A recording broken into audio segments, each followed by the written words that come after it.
What's up, world? This the nigga Fresh Petty, aka the nigga King Junie Charles III.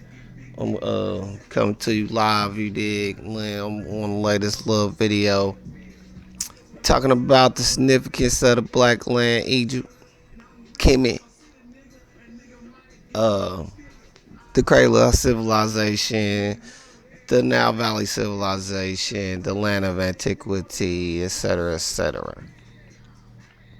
First of all, antiquity means where man goes to find out what man knows about God.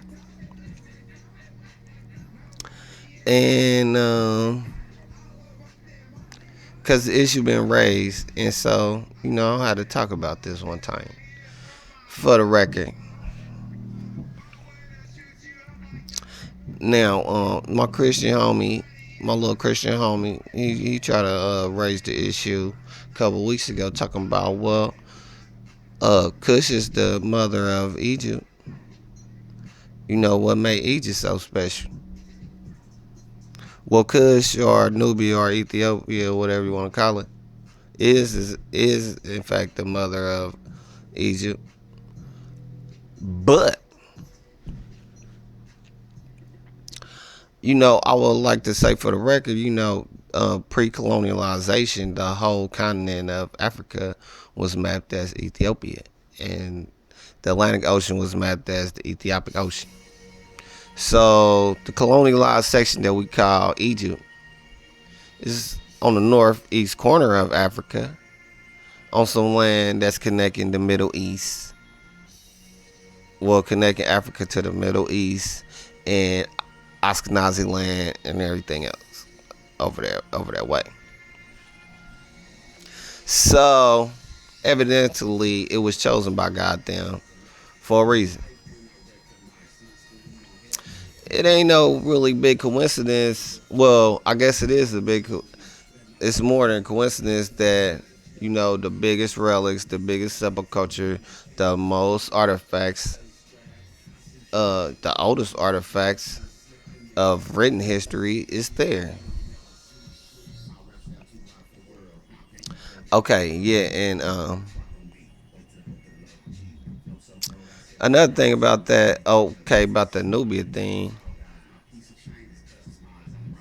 Well, let me go off into the first dynasty king, Asar, who they call Osiris, and in other writings, well, when they talk about Osiris, they will call him mythological, but when you go into uh, the Egyptologist writings, and religious writings and stuff like that, then they will get to calling him Narmer or Menes or Nimrod or in the Phoenician or what's the Sumerian shit they call him, Ra Shamara. But anyway, it's all talking about the same dude, the first dynasty king, Asar, who we call Osiris.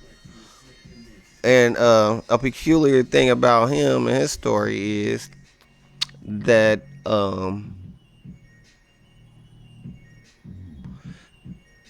him and his queen they descended to the earth because the rest of the guys was dissatisfied that men was eating other men.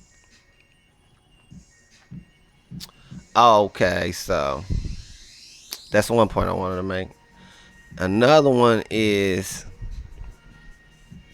it was a queen from Ethiopia that conspired along with Set and along with the Hyksos to overthrow Asar and kill him, which they accomplished.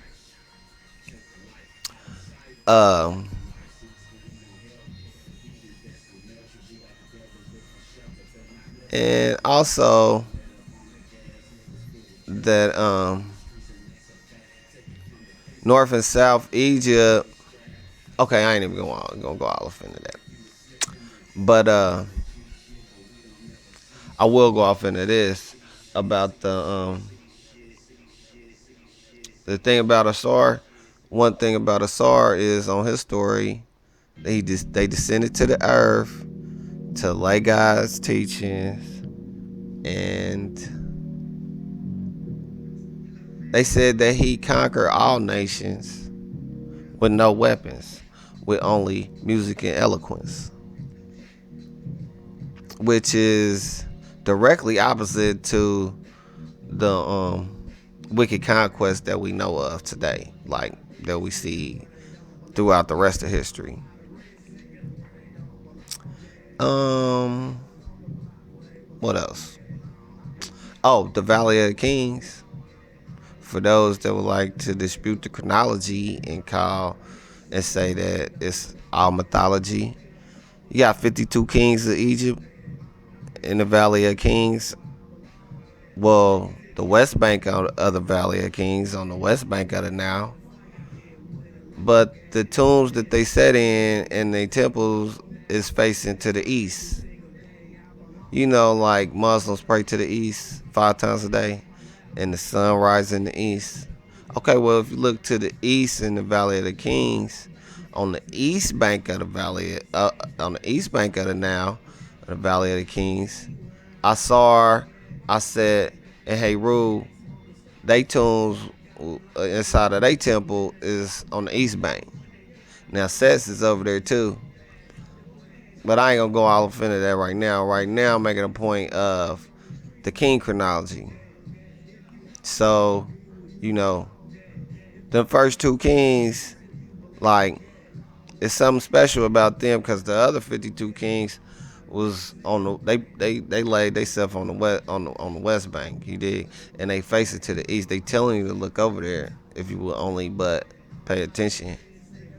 And I just don't see nobody talking about this, so I had to lay that down because there's a lot of non-believers around, running around. They like to talk up a lot, and so I just decided to shut that shit down tonight. I mean, I've been thinking about this shit for a couple of days, but I don't know. Maybe this some of that hoopla. Maybe this is one of the reasons for all that hoopla they trying to make. You know. About these four blood moons in a row and the special time and all that. It is a special time because what I offer you is undeniable proof to the teachings of the Black Land Kemet, which is eternal life, eternal love, without sucking blood. You don't have to be no Dracula, no vampire, no werewolf. You don't have to do no fucking evil magic, Lord of the Rings type of shit. You don't have to be no fucking cannibal. And you don't have to fucking be no fucking yeah, do none of that shit, man. None of that other. But anyway, all you have to do is just do good, and do your shit. You know what I'm saying? Do what you do good. Do what you like to do. Work with your people. You know what I mean? Do something good, man. If you still here, you got something good to do, man. And continue your study.